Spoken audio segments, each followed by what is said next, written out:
بسم الله الحمد لله والصلاة والسلام على رسول الله وعلى آله وأصحابه ومن والاه وبعد. فالليلة ليلة السبت من شهر صفر الخامس والعشرين من شهر صفر لعام 35 و400 وألف من الهجرة. Tonight being the night preceding a Sept, the 25th night of the month of Safar in the year 1435 from the hijrah of the Prophet ﷺ. We want to continue with our translation of the book Fath al-Qawee al-Mateen fi sharh al-Arba'een wa tatimmat al-Khamseen, the victory given by the powerful and mighty regarding the explanation of 40 hadith and the completed 50. للنووي وابن رجب رحمهم الله. The 40 and the 50 of al-Nawawi would have been Rajab. May Allah have mercy on the two of them. As authored by Sheikh Abdul-Muhsin al-Abbad, Abdul-Muhsin ibn Hamd al-Abbad, Muhaddith al-Medina, the scholar of Hadith of Medina, with the explanation of his son, Sheikh Abdul-Razzaq ibn Abdul-Muhsin al-Abbad. And we're still in the explanation of the first hadith of this 40, the hadith of Umar radiallahu anhu, that he says that he heard the Prophet sallallahu alaihi wasallam saying, إِنَّمَا الْأَعْمَالِ بِالنِّيَّاتِ. Actions are only because of intention. وَإِنَّمَا لِكُلِّ امْرِئٍ مَا نَوَى. And every individual only gets what he intended. فَمَنْ كَانَتْ هِجْرَتُهُ إِلَى اللَّهِ وَرَسُولِهِ. Then whoever his hijrah was for Allah and His Messenger, or to Allah and His Messenger, فَهِجْرَتُهُ إِلَى اللَّهِ وَرَسُولِهِ. Then his hijrah, or his migration, will reach Allah, or will reach him to Allah and His Messenger. وَمَنْ كَانَتْ هِجْرَتُهُ لِدُنْيَا يُصِيبُهَا. And whoever his hijrah was for the dunya, to get some benefit from it, أو إمرأة ينكحها, or to marry some woman, فَهِجْرَتُهُ إِلَى مَا هَاجَرَ إِلَيْهِ. Then his hijrah is to what he made hijrah to. This hadith being found in both al-Bukhari wa Muslim. And this wordage is the wordage of Muslim. And we're not going to go back over everything we went over, but one thing that we will go over every dars is the chain. And I encourage you all to memorize the hadith. Even though al-Hafiz al-Nawawi, he dropped off the chain, the reason why we are adding the chain back is so that this can go along with our Nukhbatul Fikr class, or our Mustalah al-Hadith class, our terminology of hadith. So we need to familiarize ourselves with these chains. So once again, the chain of Bukhari, right, because we said this hadith is in Bukhari and Muslim. The chain of Bukhari is that he said, قال al-Bukhari, Bukhari said, and Bukhari died in what year? Does anybody remember the year Bukhari died? 256 after the Hijrah. 256. He was born 194, he died 256. قال البخاري حدثنا الحميدي. الحميدي is Abu Bakr, Abdullah bin Zubair al-Humaydi. Al-Humaydi is Abu Bakr, Abdullah ibn Zubair al-Humaydi, who died in the year 220. حدثنا Sufyan. Right? Al-Humaydi, he said, Sufyan narrated to us. Sufyan being Abu Muhammad, Sufyan ibn Uyayna. Sufyan ibn Uyayna, who was born 107 and died in the year 198 from the Hijrah. قال يحيى بن سعيد الأنصاري. يحيى بن سعيد الأنصاري, Abu Sa'id, Yahya ibn Sa'id al-Ansari, Abu Sa'id, who died in the year 144 of the Hijrah. He was from the Tabi'een. أخبرني محمد ibn Ibrahim al-Laythi. Muhammad ibn Ibrahim al-Laythi. Yahya said that Muhammad ibn Ibrahim al-Laythi informed. Muhammad ibn Ibrahim al-Laythi, Abu Abdullah, who died in the year 120 after the Hijrah, who was also from the Tabi'een. سمعت القمة بن وقاص. القمة بن وقاص al-Laythi محمد ibn Ibrahim al-Tamimi. Muhammad ibn Ibrahim al-Tamimi. ليس الليث. Muhammad ibn Ibrahim al-Tamimi. Right, he was from Tamim. He said that I heard Al-Qamah ibn Waqqas al-Laythi. Al-Qamah ibn Waqqas al-Laythi saying that who died sometime in the Khilafah of Abdul Malik, which was 65 to 86. He said, سمعت عمر ibn al-Khattab radiyallahu anhu ala al-mimbar. I heard Umar ibn al-Khattab, who died in the year 23 after Hijrah, the Khalifatul Rashid. He said, Al-Qamah said, I heard Umar on the mimbar saying, I heard the Messenger of Allah sallallahu alayhi wa sallam saying, actions are only by intention, to the end of the hadith. We mentioned those things, those dates, and those names, because this is going to go, this class is meant to be taken along with the Nukhbatul Fikr class. Right? So we learned in our Nukhbatul Fikr class, you know, the 3 types of hadith, right? Or the 2 types of khabar, right? The mutawatir and the ahad, right? And so we need to have examples for this, and these type of things will come up in the explanation. So we want to be able to understand what they're talking about. So that's the only reason why we add the chain of the hadith.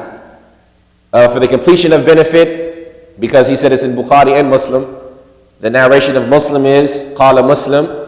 Muslim said, Muslim died in the year 261 after the Hijrah. He died in the year 261 after the Hijrah. He said, حدثنا عبد الله ابن مسلمة ابن كعنب الكعنبي. Abdullah ibn Maslama ibn Ka'nab al-Ka'nabi, who died in the year 219 or 220 after Hijrah. He said that حدثنا Malik. Imam Malik narrated to us. Right? We know Imam Malik, Hafiz, Imam Ahli Medina, Masjid al-Nabawi. His name is Abu Abdullah Malik ibn Anas. He was born in the year 93, and he died in the year 179. Malik said, An Yahya, the same Yahya ibn Sa'id al-Ansari, An Muhammad ibn Ibrahim al-Tamimi, An al-Qamah ibn Waqqas al-Laythi, An Umar ibn al-Khattab. Right? So the chain from Malik is the same. So we got 2 extra names, Abdullah ibn Maslam ibn Ka'nab al-Ka'nabi, who died in the year 219 or 220, and Imam Malik, Abu Abdullah Malik ibn Anas, who died in the year 179. So we want to constantly try to memorize those things, memorize the wordage of the hadith, and memorize the meaning of the hadith as well, or understand the meaning of the hadith, which is what this class is for, the understanding of the meaning of this hadith. So Shaykh Abdul Muhsin, before picking back up the class, we said that this class and this explanation, he breaks everything down in points, right? To make it easy to memorize, to make it easy to recall the explanation of this hadith. So the first point that he made was that this hadith is from the gharib al-hadith. This hadith is gharib, right? Does anybody remember what the term gharib means? Fadl. What does it mean though, right? We don't need the translation because the translation doesn't do it justice. What does gharib mean? Right? It all goes back to one chain. Right? No matter how many different books you find this hadith in, it all goes back to one chain. Right? Every person who narrates this hadith narrates it through Yahya, Muhammad, Al-Qam, Umar. Nobody else narrates it in this. Nobody else narrates this hadith. Nobody narrated from the Prophet except Umar. Nobody narrated from Umar except Al-Qamah. Nobody narrated from Al-Qamah except Muhammad. Nobody narrated from Muhammad except Yahya. This is what a gharib hadith means, that at some point in time in the chain, there's only one narrator. Nobody else narrates the same thing he narrates. And we said that from the wisdom of Bukhari, in his book, is that he opened his book with this hadith. He started his book with this hadith, And he closed his book with another gharib hadith, which is the hadith of Abi Hurairah, كلمتان حبيبتان للرحمن خفيفتان على اللسان ثقيلتان في الميزان. Right? Two statements that are beloved to Ar-Rahman, light on the tongue and heavy in the scale, which is the gharib hadith as well. And we said that the reason why Bukhari did this was to show that before every action, it's necessary that we have intention. Right? The beginning of every action is intention. This is why Bukhari started his book with this hadith, to remind us that the beginning of every action is intention. And he ended his hadith with the hadith of two words that are beloved by Ar-Rahman, light on the tongue and heavy in the scales, to show us that the end of all of our actions is that they're going to be weighed and we're going to be held accountable. Right? So this is the wisdom of Bukhari and the way he authored his book. That was the first benefit. The second benefit that he brought was the fact that this hadith is a hadith that a lot of scholars start their book with. A lot of scholars start their book with. Right? And he mentioned a large number of them, like Bukhari and Abdul-Ghani al-Maqdisi and al-Baghawi and al-Suyuti and al-Nawawi and other than them. And he said the statement of al-Imam al-Shafi'i that this hadith is 1/3 of knowledge. This hadith is 1/3 of knowledge. How is this hadith 1/3 of knowledge? Does anybody remember the explanation? We said that al-Shafi'i says that this hadith is 1/3 of knowledge. All the knowledge that you can get, this hadith equals 1/3 of it. Other scholars say it equals 1/4. And other scholars say it equals half. Right? What's the explanation of that? Fadl?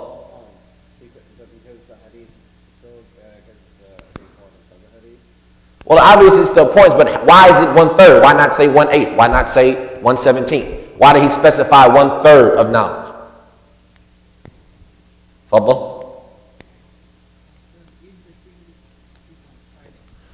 All of Islam, right? The knowledge is Islam. All the knowledge in Islam is what? It's the statements of the Prophet. Sallallahu alayhi wa sallam. ما كان فيه قال حدثنا وما سوى ذلك وسواس الشياطين. Right? Shafi'i said knowledge is what has the statement he narrated to us. So all of the hadith of the Prophet return back to three hadith. The hadith إنما الأعمال بالنيات. The hadith من عمل عملا ليس عليه أمرنا. Right? فهو رد. And the hadith إن الحلال بين وإن حرام بين. Right? Verily the halal is clear and the haram is clear. The hadith, whoever does an action that's not from our action, then it's rejected.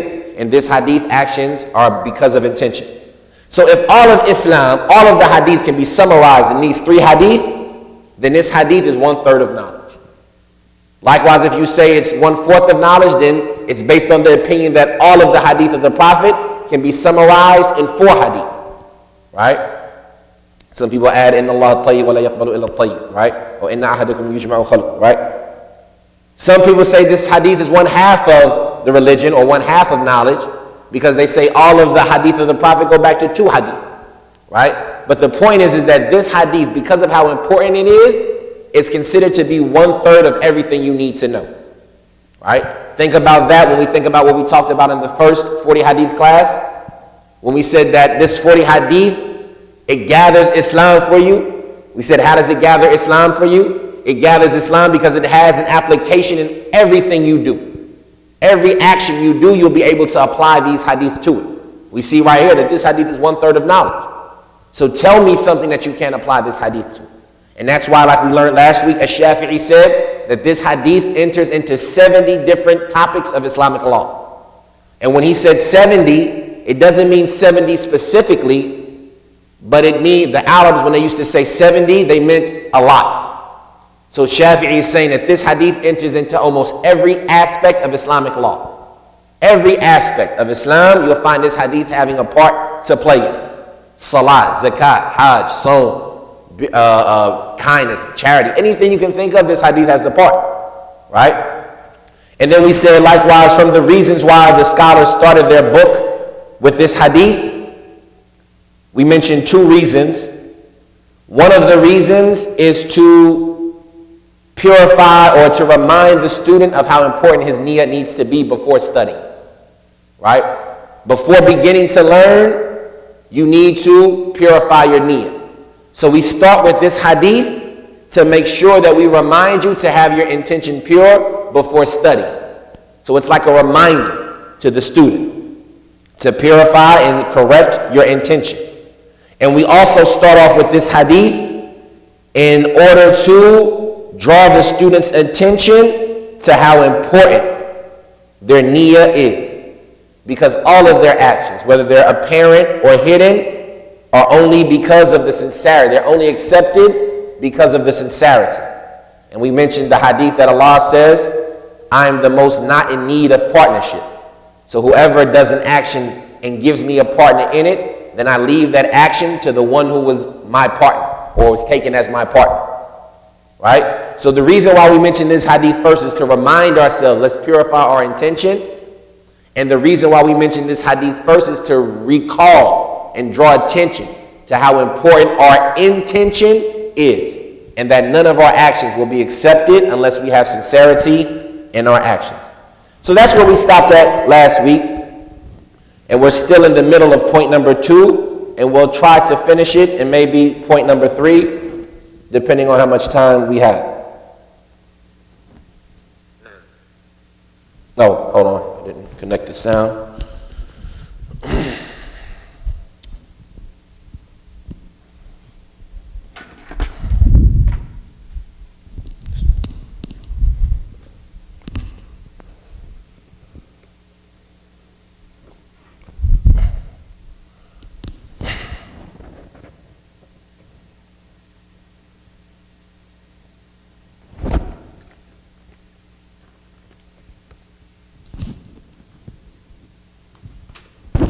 Can you plug that in? Sure.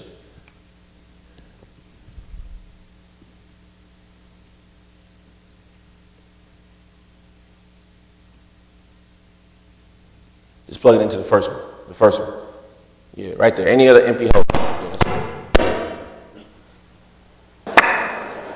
قال رحمه الله: وروينا عن الإمام أبي سعيد عبد الرحمن بن مهدي رحمه الله قال: لو صنفت كتابا بدأت في أول كل باب منه بهذا الحديث.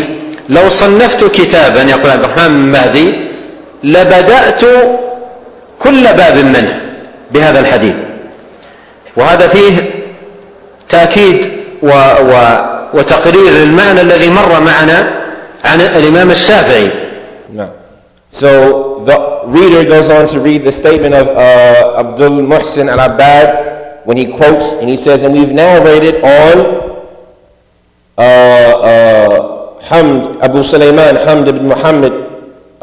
He said, and we've also narrated on Abi Sa'id, Abdul-Rahman ibn Mahdi. Abi Sa'id, Abdul-Rahman ibn Mahdi. Start over with Sheikh Abdul-Muhsin, he goes on to say, and we've narrated on Al-Imam Abi Sa'id, Abdul-Rahman ibn Mahdi, rahimahullah, that he said, if I was to offer a book, if I was to offer any book, I would have started with the hadith, I would have started with this hadith every chapter. If I was to offer a book, I would write this hadith at the beginning of every chapter. Sheikh Abdul Razak, he says, yes, Abdul Rahman ibn Mahdi says this statement, that if I was to write a book, I would have started every chapter with this hadith, and this is a re-emphasis of something, or re-emphasizing what we just heard from Al-Imam al-Shafi'i about how important this hadith is, how it enters into every chapter, right? So Abdul Rahman ibn Mahdi, he said, if I was to write a book, I would put this hadith at the beginning of every chapter. رحمه الله قال هذا الحديث يدخل في 70 بابا من الفقه. فابن مهدي رحمه الله يقول: لو صنفت كتابا في العلم لصدرت كل باب من أبوابه بهذا الحديث. لماذا؟ لأن النية يحتاج إليها في كل باب من أبواب العلم، وإذا فقدت النية في أي باب من أبواب العلم لم يستفد منه طالبه. No. He says yes, so like we said, Shafi'i says that this hadith enters into 40 issues of Islam, or 70 issues of Islamic law. i.e. a lot of them. And this is a re-emphasizing. Abdul-Rahman ibn Mahdi, he says that if I was to write a book, I would have put this hadith at the beginning of every chapter. Right? And that's because this hadith, it enters into every issue of knowledge. This hadith is part of every issue of knowledge. So for that reason, it's suitable that it be brought at the beginning of anything that you are, or every time from the things that you are learning. لأن الأعمال معتبرة بنياتها. And this is showing us the importance of the intention, and that how valuable it is, and this is because actions are only considered because of their intention. Actions are only considered because of their intention. نعم. قال رحمه الله: وروينا عنه أيضا قال: من أراد أن يصنف كتابا فليبدأ بهذا الحديث. The author, he goes on to say, and we've also narrated on him, i.e. Abdul-Rahman ibn Mahdi, that he says, whoever wants to write a book, then let him start with this hadith. If you want to write a book, this should be the first hadith you write in your book. وقال الإمام أبو سليمان حمد بن محمد بن إبراهيم بن الخطاب الخطابي الشافعي الإمام في كتابه المعالم رحمه الله تعالى: كان المتقدمون من شيوخنا يستحبون تقديم حديث الأعمال بالنيات أمام كل شيء ينشأ ويبتدأ من أمور الدين لعموم الحاجة إليه في جميع أنواعها. Then the reader goes on to continue quoting from Abdul Muhsin al-Abbad, his statement of al-Nawawi, that he says that, and the Imam Abu Sulaiman, Hamid ibn Muhammad ibn Ibrahim ibn Khattab al-Khattabi. This is an important person in Islam. Abu Sulaiman, Hamid ibn Muhammad ibn Ibrahim ibn Khattab al-Khattabi. Right? The scholar of the Shafi'i school of thought, the scholar in general, but he was a Shafi'i, he said in his book, al-Ma'alim, right? His book entitled al-Ma'alim, or the things that need to be known. He said, may Allah have mercy on him, the older individuals, right? The people who preceded us, al-Mutaqaddimun, those who came before us from our scholars, they used to prefer this hadith be given preference before everything they embark upon. They would prefer that this hadith be given preference at the beginning of anything that they do. And they would start it with every affair of their religion. Everything that they would do in their religion, they would start with this hadith. Right? And this is due to how general the need of this hadith, or the need to this hadith, is in every affair. Right? We need this hadith in everything we do. I want to say to you to bring all of this together. Right? Tell me a situation where your niyyah is not important. Right? Tell me a situation where your niyyah doesn't matter. There isn't any. Right? So for this reason, we find that the Salaf, they understood that. And for that reason, they would give preference to this hadith and try to, mention this hadith before every affair. And they would start all of their books with it to try to draw your attention, like we said, to how important your niyyah is. Right? You want to pray, you need to remember your niyyah. So you want to learn something, you need to remember your niyyah. You want to give charity, you need to remember your niyyah. That's why it's very important to constantly visualize and bring with you this hadith.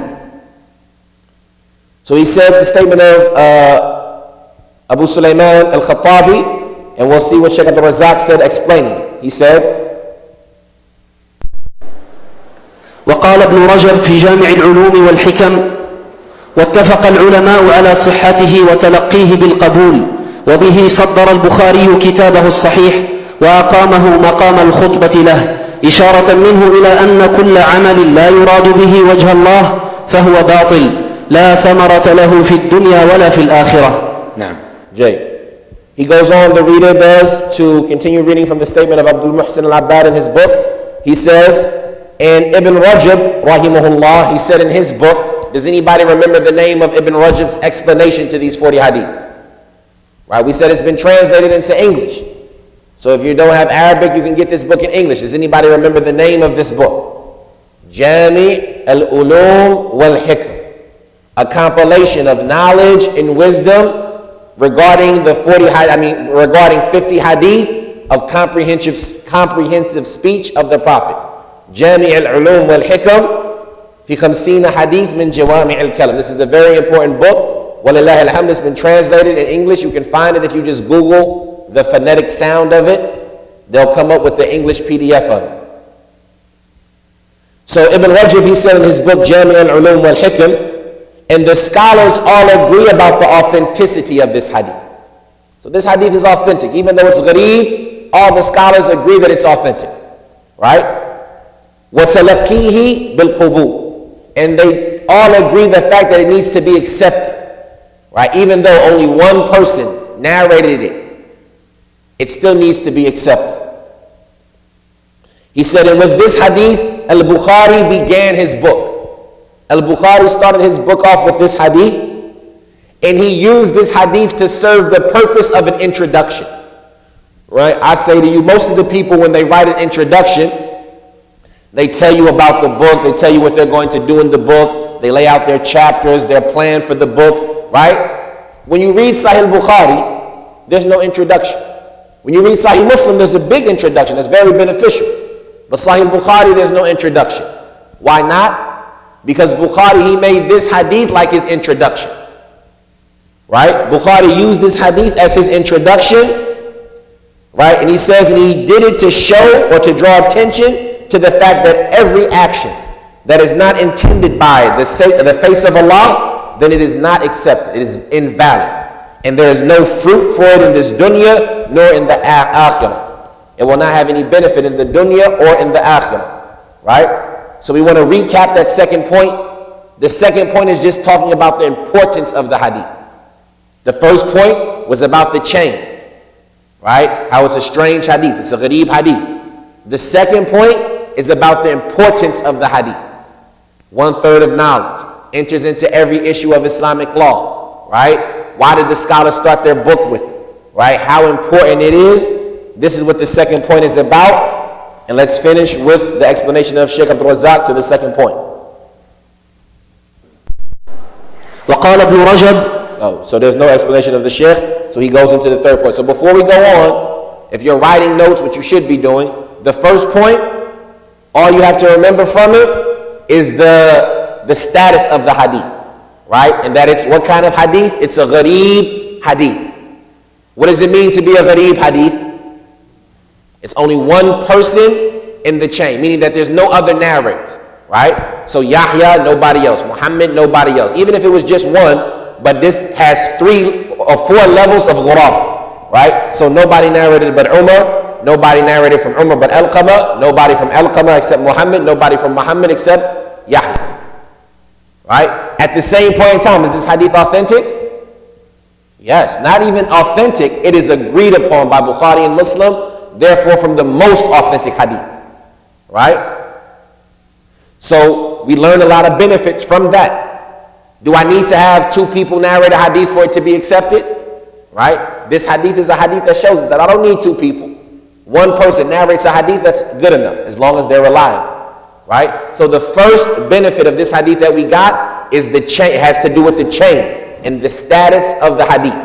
Right? And we also talked about why Bukhari started his book with this hadith and why he ended with the hadith of 2 statements that are beloved to Ar-Rahman, light on the tongue and heavy in the scale, to show that the beginning of all of your actions should be your intention. And at the end of all of your actions was that they will be weighed.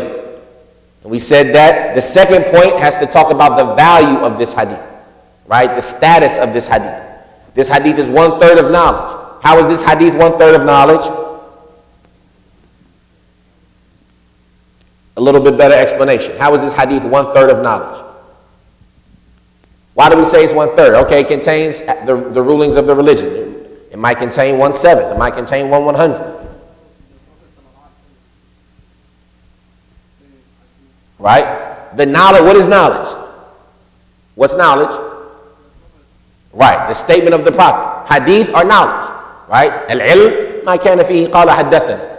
Shafi'i said, knowledge is not here, but Shafi'i said, knowledge contains the statement he narrated to us, i.e. hadith. Right? So, the hadith of the Prophet can be summarized into 3 hadith. And this hadith is one of them. If knowledge is the hadith of the Prophet and all of the hadith that you can learn, they can all be summarized in 3 hadith, and this hadith is one of them, then it equals 1/3 of Islam. 1/3 of knowledge. For your benefit, we added the definition of that. The hadith of Umar, actions are only because of intention, is 1. The hadith of Aisha, whoever does an action that's not from ours or from our affair, it's rejected. And the hadith of Nu'man ibn Thabit, verily the halal is clear, the haram is clear, and between the two of them are unclear affairs. Right? So these 3 hadith encompass every other hadith. If you know these 3, you know all the hadith. So therefore, since this hadith is one of them, it's 1/3 of knowledge. How many issues does this hadith enter into? How many issues are based on this hadith? All of them. Right? Every issue is based on this hadith. This hadith enters into every aspect of Islamic law. Right?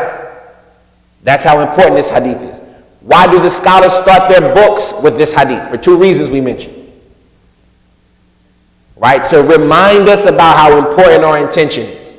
Right? Before we even start anything, it's like we said, Bukhari made this book his introduction. Made this the introduction to his book. For what reason? Because to remind you that your intention is important. Before you learn any hadith, fix your intention. Right?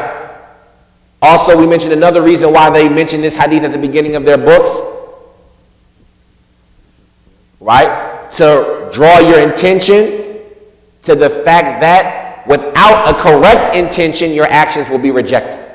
Right? That no action will be accepted without a valid intention. Actions are only considered because of their intention.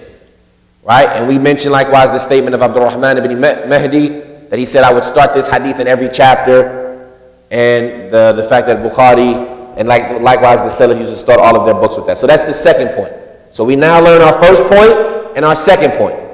Right? Let's see, where's the 4th point start at? We might be able to get to the 4th point and stop at that. وهذا الحديث أحد الأحاديث التي يدور الدين عليها، فروي عن الشافعي أنه قال: هذا الحديث ثلث العلم ويدخل في 70 بابا من الفقه. وعن الإمام أحمد قال: أصول الإسلام على 3 أحاديث: حديث عمر الأعمال بالنيات، وحديث عائشة رضي الله تعالى عنهم من أحدث في أمرنا ما ليس منه فهو رد، وحديث النعمان بن بشير رضي الله تعالى عنه الحلال بين والحرام بين. هذه كلمة. So now the third point is explaining for us that statement. He's going to start to explain with even more detail how this hadith is 1/3 of knowledge. We know that all the hadith can be summarized to 3 hadith, but how do we summarize all of these hadith into 3 hadith? What's the aspect? Why are we summarizing all of these hadith into 3 hadith? Right? So Shaykh Abdul Muhsin, he says that Ibn Rajab, he says that this hadith is one of the hadith that Islam is built on. The entirety of Islam circles around this hadith. Right? Remember, we said that at Nawawi, one of the conditions of the hadith that he brings in his 40 is that a portion of Islam, if not all of it, is built on it. Right? So this hadith, Islam circles around it. Right? So Shafi'i, like we said, this hadith is 1/3 of knowledge, and it enters into 70 chapters of Islamic law. Also, Imam Ahmed, he said, the foundation of Islam is 3 hadith. The foundation of Islam is 3 hadith. The hadith of Aisha, the hadith of Umar, al-A'malu bin-Niyat, actions are only because of intention. The hadith of Aisha, radiyallahu anha, that we'll come to later, whoever does, man ahdatha fi amrina hadha ma laysa min, whoever innovates in our affair what is not from it, then it is rejected. In the hadith of Nu'man ibn Bashir, when he says that the halal is clear and the haram is clear. These are those 3 hadith that are the foundation of Islam, or that each of them is 1/3 of knowledge. So now the question that you need to put in your mind is, how is it 1/3 of knowledge? We know that all the hadith come back to it, but why? Why do all the hadith come back to these 3? عظيمة للإمام أحمد رحمه الله في التنبيه على 3 أحاديث قال عنها أصول الإسلام على 3 أحاديث. أصول الإسلام على 3 أحاديث. وحتى تعرف قيمة كلمة الإمام أحمد رحمه الله تذكر من هو الإمام أحمد، وتذكر أيضا كتابه المسند، وقد طبع محققا ماتنا به في 50 مجلدا كلها أحاديث جمعت لرسول الله صلى الله عليه وسلم. جامع المسند الإمام رحمه الله يقول أصول الدين الإسلامي ترجع إلى 3 أحاديث. يعني يقرأ المسند كاملا وغيره من كتب الحديث، فجميع الأحاديث وأصول الدين راجعة إلى 3 أحاديث. Now, so here Shaykh Abdul Razak is going on. So he says this statement is a great statement from Imam Ahmad. This statement is a very valuable statement from Imam Ahmad. And to understand how valuable this statement is, we need to understand how valuable Imam Ahmad is. So think about who is Imam Ahmad, right? In his position in Islam. And think about the status of his book, al-Musnad, right? You all know the Musnad of Imam Ahmad, right? The Musnad of Imam Ahmad, with the verification of its hadith and like the bringing of the chains of its hadith, and like not an explanation, but a verifying and a checking of the hadith, it's printed in 50 volumes. This is how big it is. It's 50 volumes, right? So it's as if Imam Ahmad is saying that read the Musnad. Read any other book that you want from the hadith, and all of those hadith are gathered in 3. The fundamentals of Islam all come back to these 3 hadith, right? So when you understand the status of Imam Ahmad when he says this, you understand how important this statement is, right? 50-volume book, you get into 3 hadith, right?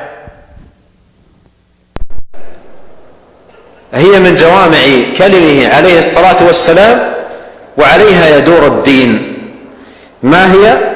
قال حديث عمر الأعمال بالنيات، وحديث عائشة من أحدث في أمرنا ما ليس منه فهو رد، وحديث النعمان بن بشير الحلال بين والحرام بين. وهذه الأحاديث ال3 كلها أودعها النووي رحمه الله تعالى كتابه 40. وتوجيه كلام الإمام أحمد وتقريره وبيانه جاء عن ابن رجب رحمه الله توضيحا له. نعم. Now, so the Shaykh he says, so these hadith, these 3 hadith are from the jawami' of the statement of the Prophet. When we say jawami' al-kalam, right, they didn't mention it earlier, so I want to mention it for you. Do you all know what jawami' al-kalam means? Right, and Noah, we said that his book, it's a condition that the hadith be from the jawami' al-kalam, that Islam is built upon it. What does jawami' al-kalam mean? Faddal. It's a small statement with a very intensive meaning or a very extensive meaning, right? One statement of the Prophet, like innamal a'malu binniyat, used to be written in books before, but it was gathered for him in one statement, right? So these 3 hadith are from the jawami' al-kalam, are from the very concise and comprehensive speech that the entirety of Islam is built upon. What are those hadith again?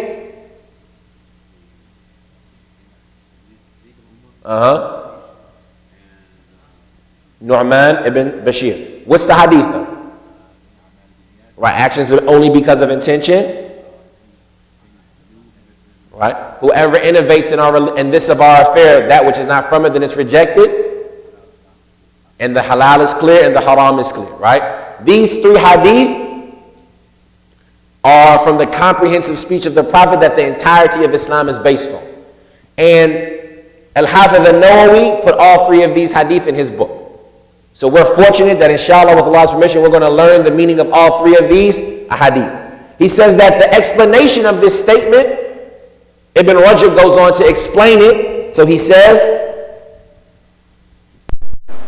وقال أيضا في توجيه كلام الإمام أحمد فإن الدين كله يرجع إلى فعل المأمورات وترك المحظورات والتوقف عن الشبهات، وهذا كله تضمنه حديث النعمان بن بشير رضي الله تعالى عنه. I want to stop one by one, right? So, what does it mean? We say all the hadith come back to these three, or the foundation of the religion is these three hadith, right? So it's 1/3 of knowledge. But how do all of the hadith come back to this? Ibn Rajab, he says, the religion in totality, right? All of the religion goes back to doing what you're commanded and abandoning what you've been prohibited from. Think about Islam in totality. What is Islam? Do what Allah told you to do, stay away from what Allah told you to stay away from. This is Islam, right? And to leave off what's unclear. This is the entirety of Islam. Right? All of the actions in the religion, do what you've been told, stay away from what you've been prohibited, and leave off that which is unclear, right? And all of this is included in what hadith? The hadith that the halal is clear, the haram is clear, and between the two of them are affairs that are unclear. They're not known by a lot of people. So whoever stays away from the unclear, then he has freed himself in his honor, of his religion in his honor. And whoever falls into what's unclear, then he falls into the haram, right? So this hadith, the halal is clear and the haram is clear, and between the two of them are unclear things, right? Telling you to leave off the unclear. This is the entirety of your actions in the religion. Everything you do. Allah said do it, said don't do it, and if it's unclear, then don't do it. So this one hadith talks about the entirety of Islam, right? إنما يتم ذلك بأمرين، أحدهما أن يكون العمل في ظاهره على موافقة السنة، وهذا الذي تضمنه حديث عائشة رضي الله تعالى عنها: من أحدث في أمرنا ما ليس منه فهو رد. Now, so the entire religion is what? What's the entire religion?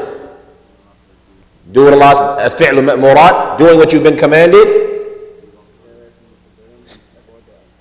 Stay away from what's forbidden and avoid the unclear, right? And this is included in whose hadith? Hadith Nu'man. Hadith Nu'man ibn Bashir, that the halal is clear and the haram is clear, and between the two of them are unclear things. Fadal.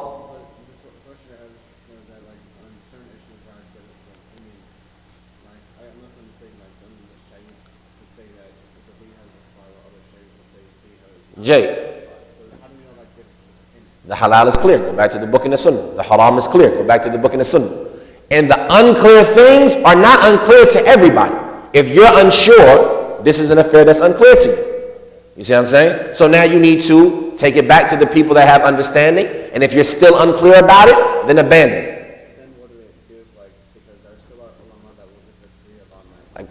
Right, that's fine. But the point is, the halal is clear. The haram is clear. Some things are unclear. You're unclear about the biha, halal, or haram, right? I'm not unclear about it. But if you're unclear about it, what do? You ask somebody of knowledge. If you're still unclear about it, what do? You stay away. Because the halal is clear and the haram is clear. And between the two of them are things that are unclear. Not unclear to everybody, and we'll get to this when we get to that hadith. Allah's messenger didn't say they're unclear to everybody. He said, لَا يَعْلَمُهَا كَثِيرٌ مِنَ النَّاسِ. A lot of people don't know them. So if you don't know it and it's unclear to you, abandon it. But the halal is clear. The haram is clear. And between the two of them are things that are unclear. Not a lot of people know them.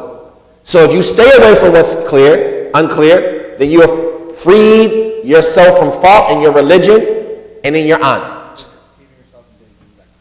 Exactly. So if you don't eat it, right, to me I say it's halal. It's clear to me. I eat the meat out of schnutz, right? It's clear to me. But if it's unclear to you, then, like he says, it's clear to him that it's haram. But if it's unclear to you, then don't do it. And you saved your religion and your honor. So this is the entirety of the religion. Right, back on track. This is the entirety of the religion. And doing what you've been commanded, staying away from what you've been forbidden, and avoiding that which is unclear is not complete without two things. Right? Doing what you've been commanded, staying away from what you've been forbidden, and avoiding what is unclear is not complete until you do two things. One, that the action in its apparentness conform to the sunnah. The action outwardly has to conform to the sunnah. And this is what is contained in the hadith of Aisha, من أحدث في أمرنا هذا ما ليس منه فهو رد. Whoever does whoever invents in this our affair that which is not from it, then it is rejected.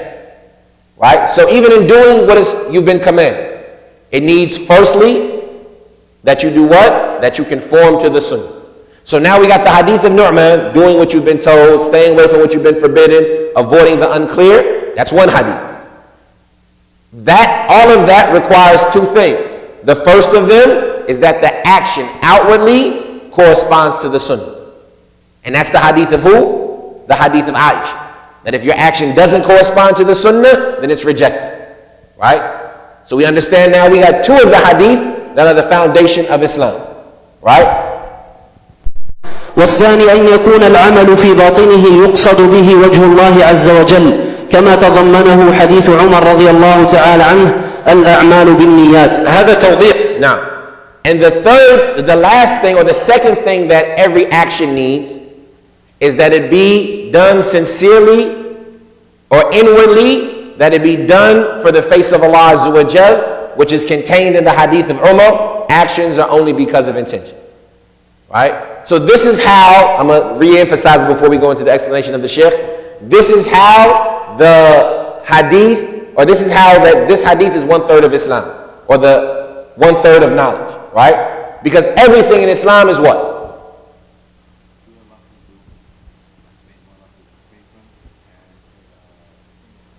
Stay away from the unclear. All of this is contained in what hadith? The hadith of Nu'man. Halal is clear, the haram is clear. Right? But even in this, it won't be complete until you have two things to go along with it. What's the first thing that you need to go along with doing what you've been commanded, staying away from the forbidden, and avoiding the unclear? What's the first thing you need to go along with it? It got to correspond to the sunnah. And whose hadith tells us that? The hadith of Aisha. من أحدث في أمرنا هذا ما ليس منه فهو رد. Whoever innovates in our religion what's not from it, then it's rejected. What else does your action need to be complete? It has to be sincerely for the sake of Allah. And this is the hadith of Umar, إِنَّمَا الْأَعْمَالُ بِالنِّيَّاتِ. So we see how these three hadith are every hadith you need to know. These three hadith tell you about everything you need to know. These three hadith are the foundation of Islam.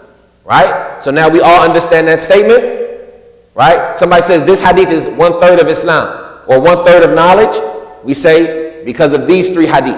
Every hadith goes back to these three.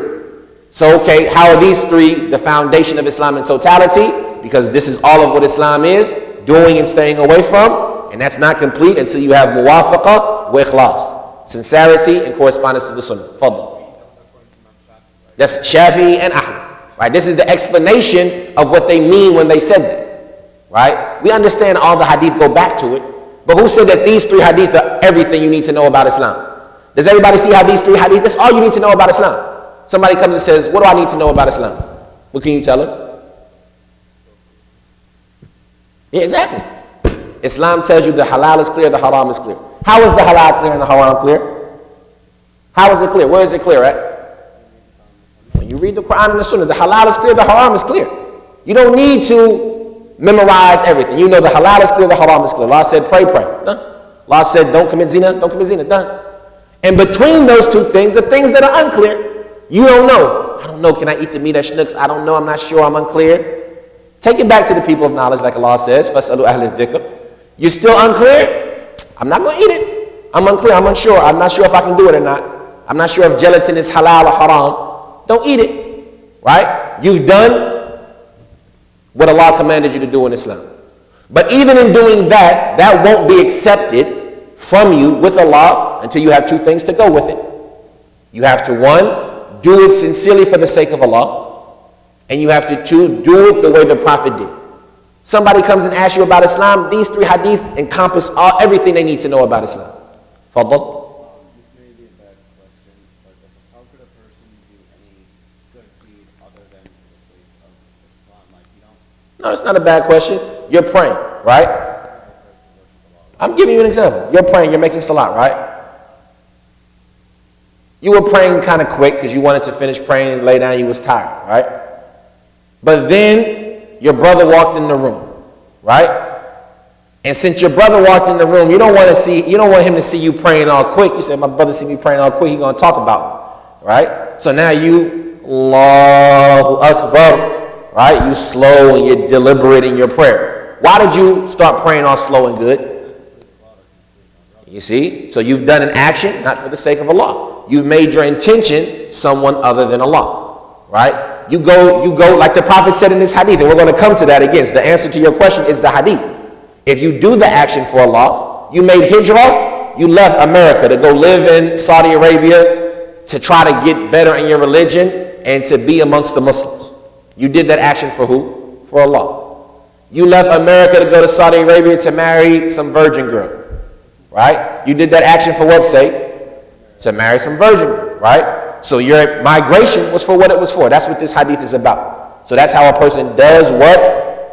Something that is worshipped for other than the sake of Allah. The person doesn't act like for other than the sake of Allah. Obviously we go to Masjid for the sake of worshiping Allah, but there may be some people who might come here. We'll talk about it in this hadith. He's going to talk about it in this hadith. About what if I go to meet my brother? Right? This is why the hadith, why are you going to meet your brother? Are you going to meet your brother for the sake of Allah, or are you going to meet your brother because you're about to go rob the liquor store after you leave the masjid? Right? So, the point is that these three hadith are the foundation of Islam. Right? Let's hear what the Shaykh has to say explaining that statement. صحيح من الإمام بن رجب رحمه الله تعالى لكلام الإمام أحمد عندما قال أصول الإسلام على ثلاثة أحاديث. He says that this is an explanation of Ibn Rajab to the statement of Imam Ahmad when he said that the foundation of Islam are three hadith. The foundation of Islam are three hadith. وهي حديث الأعمال بالنيات وحديث من أحدث في أمرنا وحديث الحلال بين والحرام بين. And he mentioned those three hadith again, and instead of me telling you, what are those three hadith again? Hadith Umar, which is actions are only because of intention. Hadith of Aisha, which is Man ahdatha fi amrina, whoever innovates in our affair what is not from it, then it's rejected. And the third one is al-halalu bayyin wal-haram bayyin wa baynahuma umurun mushtabihat. And between the halal is clear, the haram is clear, and between the two of them are unclear things. And don't worry, we're going to learn all of these hadith, but I want you to get these sentences in your head because it's going to make it easier for you when it's time to memorize the hadith. These hadith are the three foundations of Islam. It's the hadith of Jibreel. Right.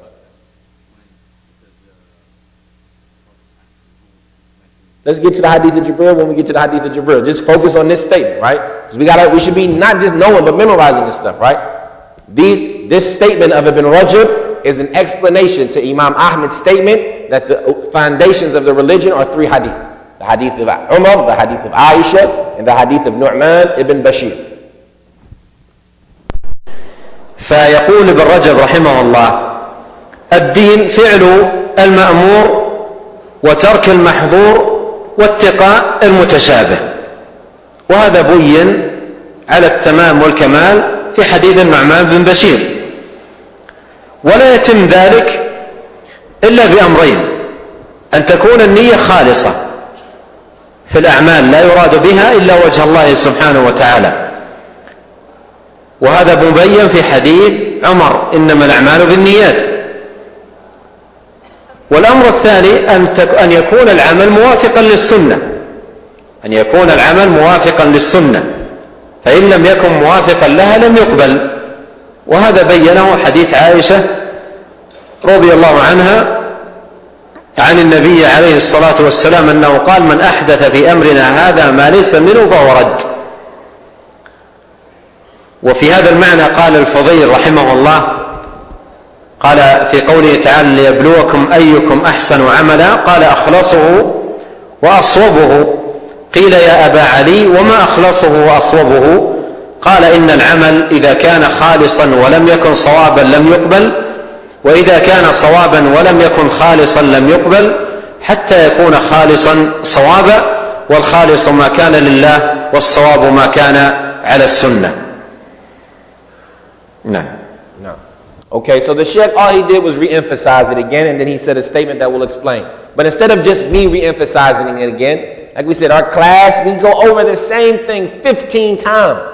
You say, I come to the class, if I heard the first sentence, I don't got to come to the rest of the class because I know what he's going to say the rest of the class. It's going to be the same sentence, right? But instead of me saying it to you again, who can tell me and explain it to me, right? The Sheikh, all he did in that statement was re-explain the sentence. So who can re-explain the sentence for me?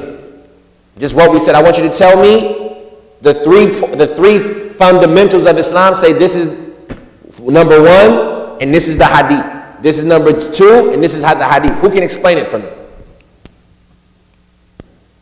Ain't no rija faddal. لا تستحي من الجواب. Why? We all know the hadith of Abdullah bin Umar in Bukhari. The Prophet said there's a tree that's not like any other tree. That its example is like the example of the believer, right? And the Sahaba started talking about what tree is that, and they all made suggestions. And Abdullah bin Umar, he said, I knew what tree it was, but I didn't say anything. And then the Prophet said it was the date tree, right?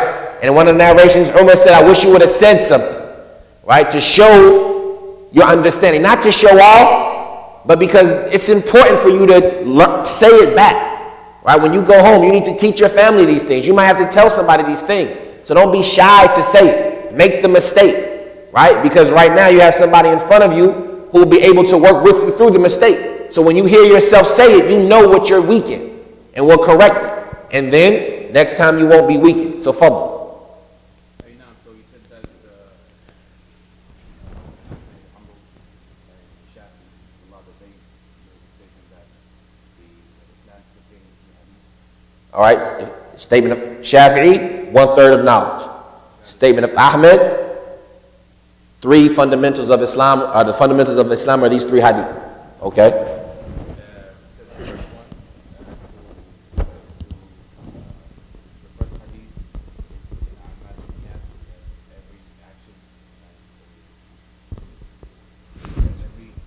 Started from the other way. When do we say, what is Islam? Yeah. Okay, so Islam is staying away from Allah forbidden and enjoying what He makes, holding and enjoying and staying away from doubtful matters. Exactly. Hadith Nu'man. Which is that the halal is clear, haram is clear, and between doubtful matters. Exactly. All right. So let me just re-emphasize for everybody else. So this is Islam. Islam is do what you've been commanded, stay away from what you've been prohibited, and avoid the unclear. And this is the hadith of Nu'man ibn Bashir, that the halal is clear and the haram is clear. And then the second thing is that the second hadith, which talks with hadith Aisha, it talks about anything in the religion that will be invented or brought into the religion will be rejected. What's the relationship of this hadith to the first one? Huh? Not, remember, what do we say? Like, okay, now you've done what you've been commanded, stayed away from what you've been forbidden, and you avoided the unclear. So that which will criteria that has to come from the Quran. Right? It won't be accepted. That's not complete. Doing what you've been commanded, staying away from what you've been forbidden, and avoiding the unclear is not complete. It's not enough. Somebody says, I did what I was told to do. I stayed away from what was haram. I avoided the unclear. Is that enough? It's not enough. It's not enough. Until what? Until it corresponds to the Quran and the Sunnah. Right? Which is the hadith of Aisha. And it's not enough until what? Until it's done sincerely for Allah. Which is the hadith of Umar. Right? So, all of Islam, doing what you've been commanded, staying away from what you've been forbidden, and avoiding the unclear. But is that enough? Man, what you want from me, man? I went to the Masjid. Akhi, you went to the Masjid, but it's not enough. You want more? I prayed. Akhi, you prayed, but it's not enough. Akhi, I gave zakat. You gave zakat, but it's not enough. It's not enough until you do what? Until you do it the way the Sunnah said to do. Akhi, I gave 5 chickens instead of a sheep in zakat.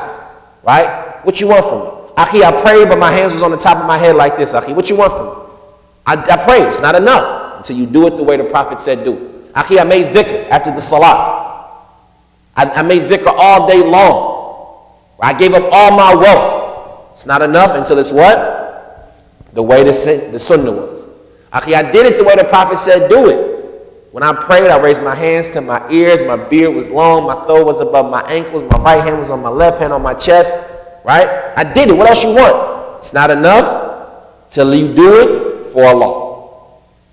Right? So this is the explanation of this hadith. And he goes on to say, and we might stop at this, we see how long the last statement is. And he goes on to say that for this reason, Fudayl ibn Iyad, right? Fudayl ibn Iyad was a major scholar of Islam, right?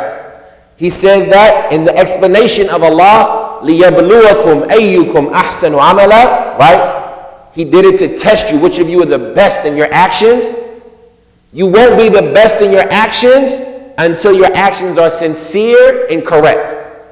They said, Fudayl, what is sincerity and correctness? He said that if an action is sincere but not correct, it's not accepted.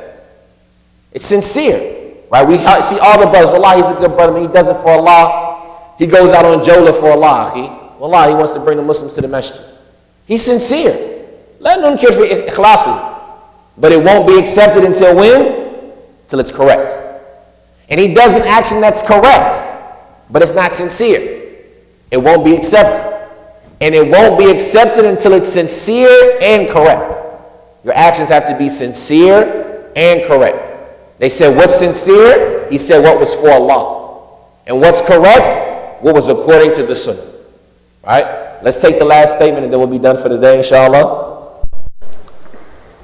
قال رحمه الله: وأورد ابن رجب نقولا عن بعض العلماء في الأحاديث التي يدور عليها الإسلام، وأن منهم من قال إنها 2 ومنهم من قال 4 ومنهم من قال 5. والأحاديث التي ذكرها عنهم بالإضافة إلى 3 الأولى حديث إن أحدكم يجمع خلقه في بطن أمه، وحديث من حسن إسلام المرء تركه ما لا يعنيه، وحديث إن الله طيب لا يقبل إلا طيبا، وحديث لا يؤمن أحدكم حتى يحب لأخيه ما يحب لنفسه، وحديث لا ضرر ولا ضرار، وحديث إذا أمرتكم بأمر فأتوا منه ما استطعتم، وحديث ازهد في الدنيا يحبك الله وازهد فيما عند الناس يحبك الناس، وحديث الدين النصيحة. Wallahi, ya ikhwan, I'm saying to you, wallahi, this is a ni'mah of Islam. Wallahi, Islam is the best ni'mah you've been given. If you studied all your life, 15 years to get a PhD, you wouldn't get what you're going to get in these next statements. Wallahi, when we look at the statements of the Prophet, wallahi, ya ikhwan, they got everything we need in them. He goes on to say that Ibn Rajab, he said, this is the statement of Abdul-Muhsin in his book. He says that Ibn Rajab, he says that some of the scholars, they mentioned the hadith that Islam is based on, right? We said that Islam is based on, in the first statement, 3 hadith. Some of the scholars mentioned the hadith that Islam is based on, and they say that it's 2 hadith. Some of them say it's 4 hadith. Some of them say it's 5 hadith, right? So we got different statements. Some people say Islam is based on 2, 3, 4, and 5, right? And they mention other hadith in addition to these 3. Now I want you to look at the simplicity of these hadith, but just think about how great the meanings are. Right? Just think about how vast these meanings are. Right? So we mentioned the 3 hadith already, right? From the hadith that they mentioned beside these 3, that the foundation of Islam is around them, is the hadith that one of you, his creation is gathered in the womb of his mother for 40 days as a nutfah. Right? And we'll learn this hadith. All of these hadith are in Arba'in and Nawawī. But the end of the hadith is that the angel writes on him his provision, his livelihood, his lifespan, his provision, his lifespan, his sex, فَيُؤْمَرُ بِأَرْبَعِ كَلِمَاتٍ بِكَتْبِ رِزْقِهِ وَعَمَلِهِ, and his action, not his sex. He writes on him his provision, his action, his lifespan, and whether he will be from the happy or the ungrateful, right? So this hadith is one of the hadith that Islam is based upon. Wallahi, when you go back, read 40 hadith, and just think about, wallahi, when we start learning the explanations of these hadith, we're going to see how deep these meanings are. And if you sat all year long, you wouldn't be able to come up with it on your own. Not in that beautiful of a statement, right? Also the hadith that from the good of a person's Islam is that he abandons what doesn't concern him. Wallahi, this hadith is on me. From the good Islam of a person is that he leaves off what doesn't concern him. It doesn't concern you, right? Get away from it. Min husn al-Islam mar tarkuhu ma la ya'ni. From the good Islam of a person is that he abandons what doesn't concern him. Likewise, the statement of the Messenger sallallahu alaihi wasallam, Allah is good, inna Allah tayyib, wa la yaqbalu illa tayyib. Allah is good and He only accepts what's good. Likewise, the hadith, لا يؤمن أحدكم حتى يحب لأخيه ما يحب لنفسه. None of you have iman until he loves for his brother what he loves for himself. Well, these are like major principles in life. Right? The statement, also from what they mentioned, لا ضرر ولا ضرار. Right? There's no causing harm or reciprocating harm. Right? There's no causing it and there's no retaliation. The hadith of the Prophet, when I command you with something, then do what you're able. إِذَا أَمَرْتُكُمْ بِشَيْءٍ فَأْتُوا مِنْهُ مَا اسْتَطَعْتُمْ. This is the hadith that Islam is built on. Also the hadith, and this is a great hadith, me and the brother were just talking about this a couple of days ago. أُزْهُدْ فِي الدُّنْيَا يُحِبُّكَ اللَّهُ. Be aesthetic in the dunya. Abandon the dunya, Allah will love you. وَازْهُدْ فِي مَا عِنْدِ النَّاسِ يُحِبُّكَ النَّاسِ. And abandon. Be not in need of what the people have in their hands, the people will love you. And the last hadith that they mentioned in addition to the 3 hadith that we talked about saying that Islam is based on them is the hadith that the religion, all of the religion is sincerity. All of the religion is sincere advice. Right? All of these hadith, wallahi, when we start to look at these explanations, we're going to see how valuable these statements are. Let's get the Sheikh's last explanation and we're done. هذه الآن حديث جميعها قال عنها بعض أهل العلم عليها مدار الدين أو عدوها في جملة الأحاديث التي هي جامعة لأصول الإسلام. وبعض أهل العلم عدها 3 وبعضهم عدها 2 وبعضهم عدها 4 وبعضهم عدها 5. وهنا تلخيص للأحاديث التي قيل عنها ذلك وجميعها أودعها النووي رحمه الله تعالى كتابه الأربعين. نعم. So the Shaykh, he just says, so these are just, he just re-emphasized and said, these are the hadith that they say that all of Islam circles around. Right? All of these hadith are the hadith that Islam circles around it, are the fundamentals of Islam. Some scholars say that the fundamentals of Islam are 2. Some say 3, some say 4, some say 5. And this is just a summarization of those hadith. Right? All of these hadith, when we start to see their meanings, we're going to see how valuable they are in Islam. And all of these hadith, and Nawawi put them in his book. Right? So we just want to lastly re-emphasize the fact the third point was about what? It was about explaining how this hadith is 1/3 of Islam. Because Islam is doing what you've been commanded, stay away from what you've been forbidden, and avoiding the unclear. Right? And that's the hadith of Nu'man. And that's not going to be complete until you do 2 things. Till you do it according to the Sunnah, which is the hadith of Aisha, until you do it sincerely for Allah, which is the hadith of Umar. Right? And that's why this hadith is 1/3 of Islam. And all of these other hadith, some scholars add them. And wallahi, when we start to see why, this is why we say that the 40 hadith, it gathers Islam for us. All of these hadith, you can apply them in everything in your life. Right? You see 2 brothers in the back talking. Right? What should you do? Don't concern you, leave it alone. Right? You see a brother hungry. What should you do? Why? Love for your brother what you love. Wallahi, these affairs, everything in your life, you'll be able to apply them. Any problem that arises, and think about the reasons why brothers fight. Tell me who's ever heard of an argument between 2 brothers? Yeah, 2 Muslims. Give me an argument somebody you know got into. Go ahead.